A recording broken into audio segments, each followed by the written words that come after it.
ra. Đây lúc ăn Ba ơi, cho hỏi là bà có công việc gì cần thuê người không ạ? Bà chẳng có công việc gì làm cả. Các cháu họ làm thì hỏi người khác. Con dao ở ngay đây này. Thì cháu làm thôi. Dạ vâng, cháu cảm ơn bà. Giờ đi đây ạ.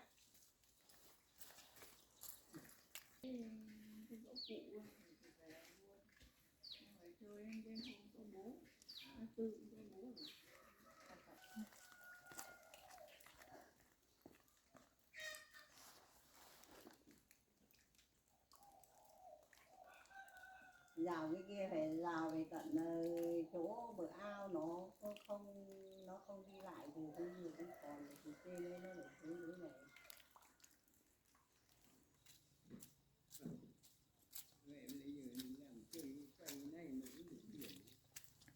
vậy cái tên này là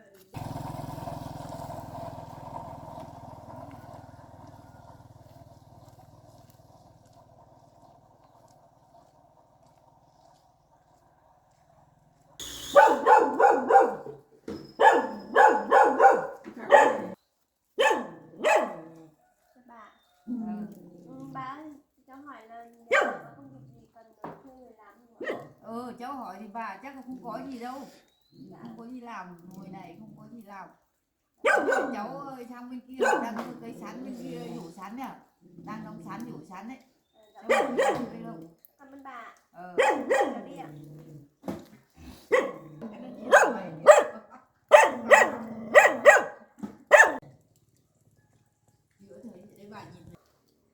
Cháu cứ sang bên kia nhá, xem anh chị nó ở bên kia đâu có thuê không, đang nhổ sắn đấy.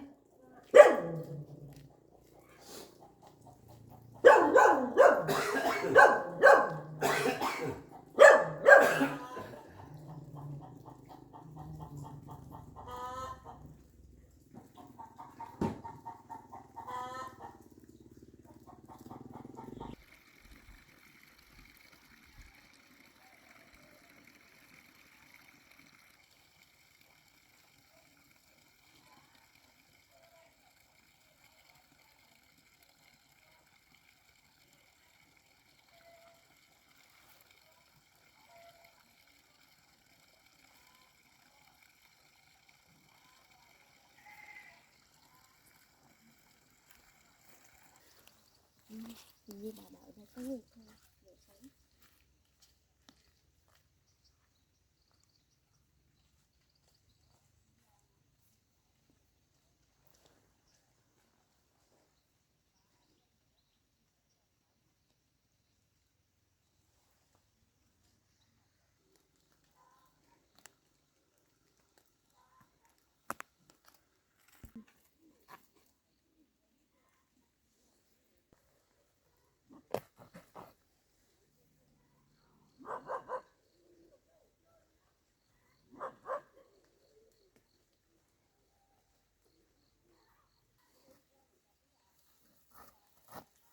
Chị có cần thuê người làm không ạ? Chị cũng đang phần em ạ, chị đang không có người làm, đang rất cần người đây. Vâng. Em hộ chị nhá. Dạ vâng ạ. Hộ chị được thì hộ chị. Vâng, lên đây hộ chị. Nhà đang neo người lắm, không có người làm. Em ơi lấy dây đây này. Dạ vâng. Lấy dây này lên khâu hộ chị bao kia. Dạ vâng ạ.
thì không.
Bây giờ xong rồi nhá, giờ ra hộ chị đóng hết bằng đống kia.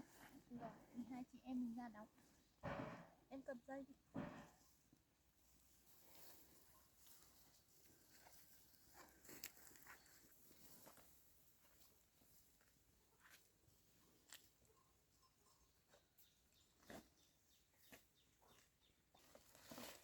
Em cầm bao nhá, đóng hộ chị.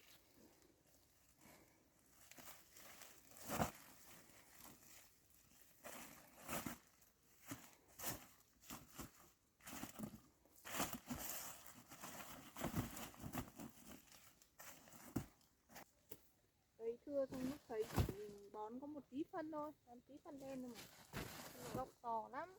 mà vụ đầu tí đẹp chị. Vụ đầu tiên nó đất nó mới nó cũng tốt hơn. Năm nay chị cấy nhiều nên em có thời gian rỗi đi hộ chị nhé. Vâng. Là chị cấy sắn bên kia sang hộ chị cả cái đồi bên đấy chị cấy hết. Vâng, lúc nào cấy chị gọi em mà. Em cũng không có việc gì làm ấy. Có việc không có việc thì cứ hộ chị, mấy nữa chị cần chị gọi em. Vâng. Được rồi đấy. Em khâu bao cho chị nhé. Vâng. Chị nhận sắn vào bao.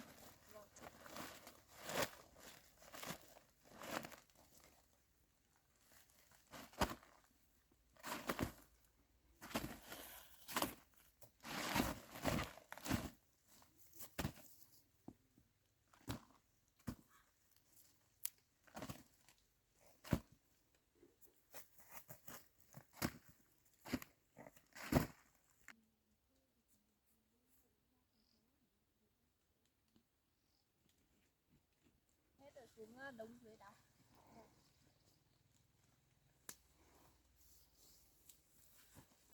Trời mưa nên hơi trơn.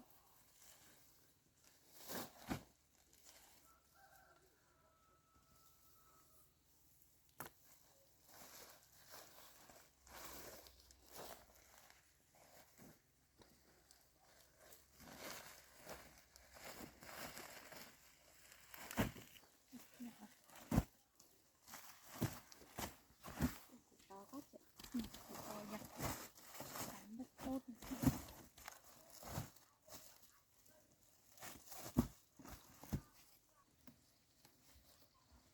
Trời cũng tối rồi, em khâu nốt bao đấy xong hai chị em mình về thôi. Dạ vâng.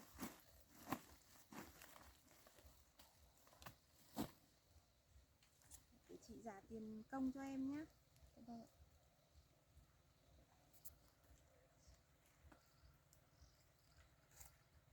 Đây chị trả cho em tiền công của hôm nay. Hôm nay kia lại. Đi chị em mình cùng nhau về nhé. Vâng, tối rồi.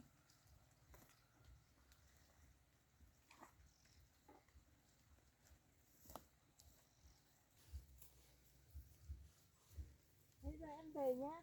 Dạ vâng. Về đi chị, nhà chị ở bên này, chị đi đường này thôi. Vâng. Em về nhé. Em về đây ạ.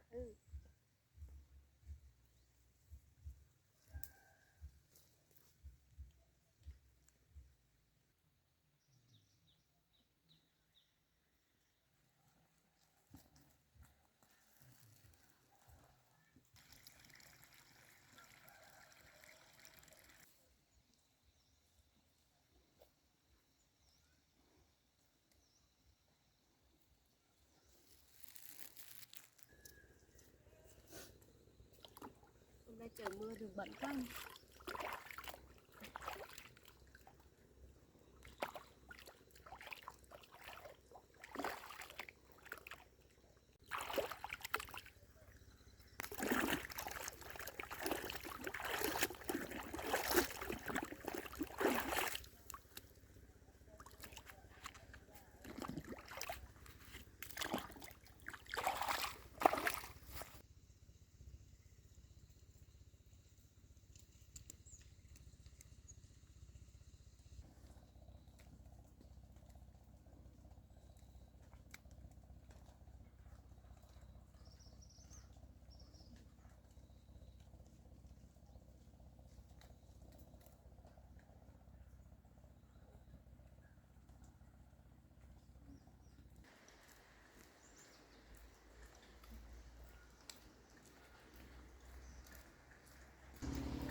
Mình phải kiểm tra xem nãy mình làm được bao nhiêu nữa.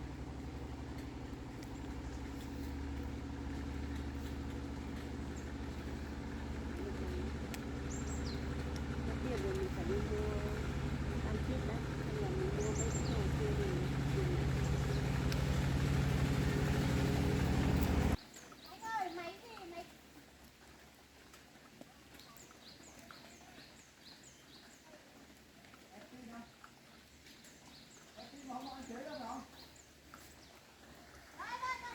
có cầm chủ quán ra bán không? Rồi.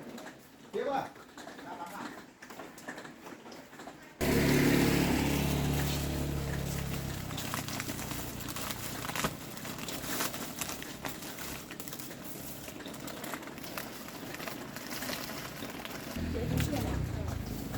hai cái mua gì nữa.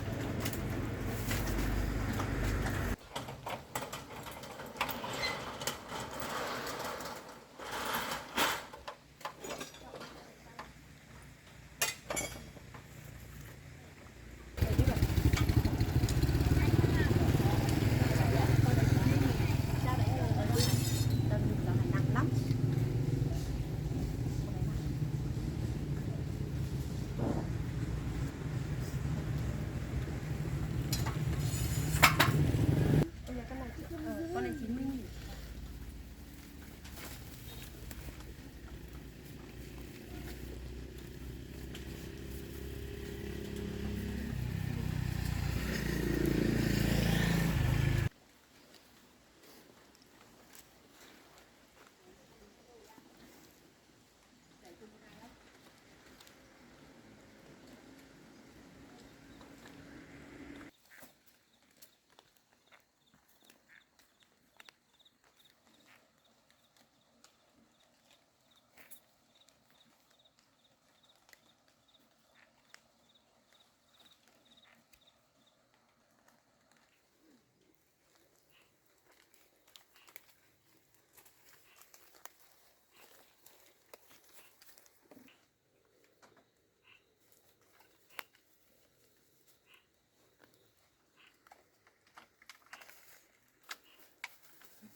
Đói quá.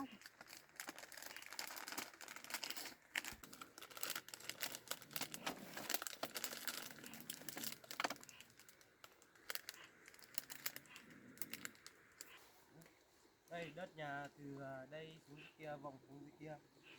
Thế à? Rộng phết đấy nhỉ. Đúng thôi.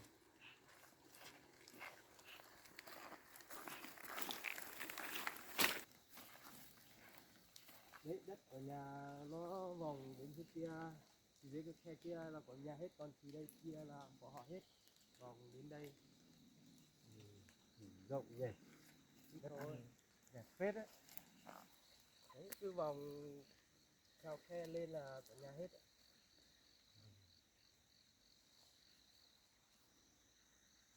Đấy.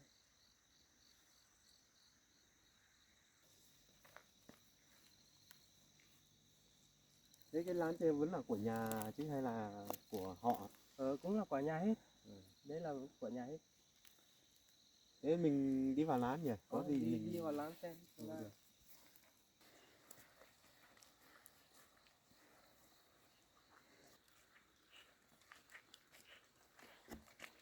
Thế bây giờ chú có mua không? Chú phải xem như nào, xem bớt cho anh tí, em được thì anh mua. Thế bây giờ hỏi thật đi, anh là bán bao nhiêu tiền? Đất này á, Vâng. chắc anh bán tầm 30 triệu. Ê, 30 triệu thì chắc anh không mua được đâu. Bớt tầm 2 triệu được không? 2 triệu á? Rồi thôi ok.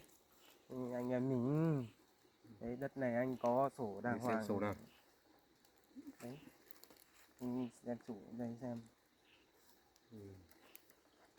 Đấy, tờ đất đàng hoàng đấy. Được. Thế thì tiền nong là anh em mình về nhà mới tính sau nhá. Ok luôn. Được. Ok. Chốt nhá. Rồi, ok. Ok. Hình như có người ở sao ấy. Ô, thế em ở đâu về ở đây nhỉ? Ở Lán Anh à? Em tại em không có nhà nên em thấy lán ở đây không có người ở nên em vào ở đây. Bây giờ đất thì anh bán rồi, còn em ở đây thì phải xem chủ đất nó cho không thì anh không biết. Thì em phải hỏi xem chủ đất nó cho, bây giờ anh đang bán cái đất này rồi. Em là cứ tưởng. Thế cháu ở đâu mà cháu về ở đây mà người cái đất này cũng chả biết cháu ở đâu về ở đây. Dạ cháu cũng không có nhà ở nên là cháu cũng vào đây ở thôi ạ. Cháu không biết là của chú. Thế thì giờ chú mua cái đất này thì chú không cho ở nữa đâu. Cháu dọn đồ không, cháu thích đi ở đâu thì ở đâu. Giờ chú mua cái đất này để chú còn kinh doanh các thứ nữa. Cháu xin chú cho cháu ở một đêm được không ạ? Rồi cũng sắp tới cháu không biết đi đâu cả. Chú chắc là không cho được đâu. Giờ chú mua đất này thì chú không cho được đâu. Giờ cháu thích đi đâu thì đi đâu, chú không cho được. Chú cho cháu ở nốt đêm nay được không ạ? Không được đâu. Chú nói rồi cháu không hiểu à. Chú bảo chú không cho đâu nhá.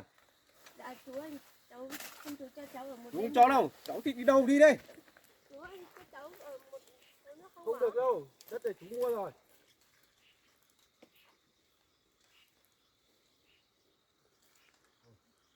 Đi rồi đấy. Kệ nó đi đi. Anh em mình về. Người ở đâu rồi, kệ nó. Người đâu nó đi à.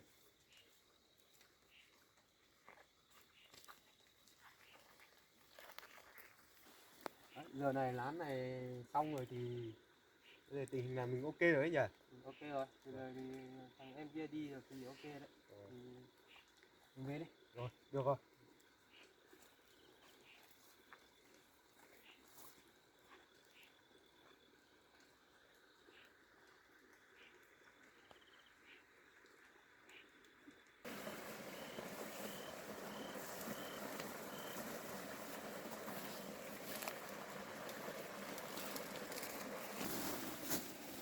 Trời tối quá rồi, mình giải chỗ này để ngủ. Tạm chỗ này thôi.